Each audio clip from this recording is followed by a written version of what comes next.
Сіздердің назарларыңызға облыстық арнайы кітапханасына түскен газет-журналдан алынған Библия-фреш апта жаңалығын Егемен Қазақстан және Сарыарқа самалы газетінен ұсынамыз. Қазіргі уақытта Павлодар қаласында орналасқан халыққа қызмет көрсету орталықтары тек қағаз жүзінде ғана қолжетімді анықтамаларды ұсынып келеді. Ол үшін алдын ала кезекке тұру қажет. Ал онлайн форматта алуға болатын құжаттар үшін халыққа қызмет көрсету орталығына барудың қажеті жоқ. Халыққа қызмет көрсету орталығының мамандары белгілі бір санатқа жататын азаматтар үшін қажетті анықтаманы үйіне барып рәсімдеу мүмкіндігін ұсынып отыр. Ол үшін 1414 нөміріне хабарласып, өтініш қалдырсаңыз жеткілікті.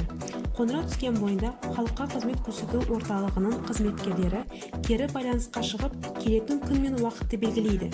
Күшейтілген карантин режимі кезінде де аталмыш қызмет қолжетімді болып қалуда.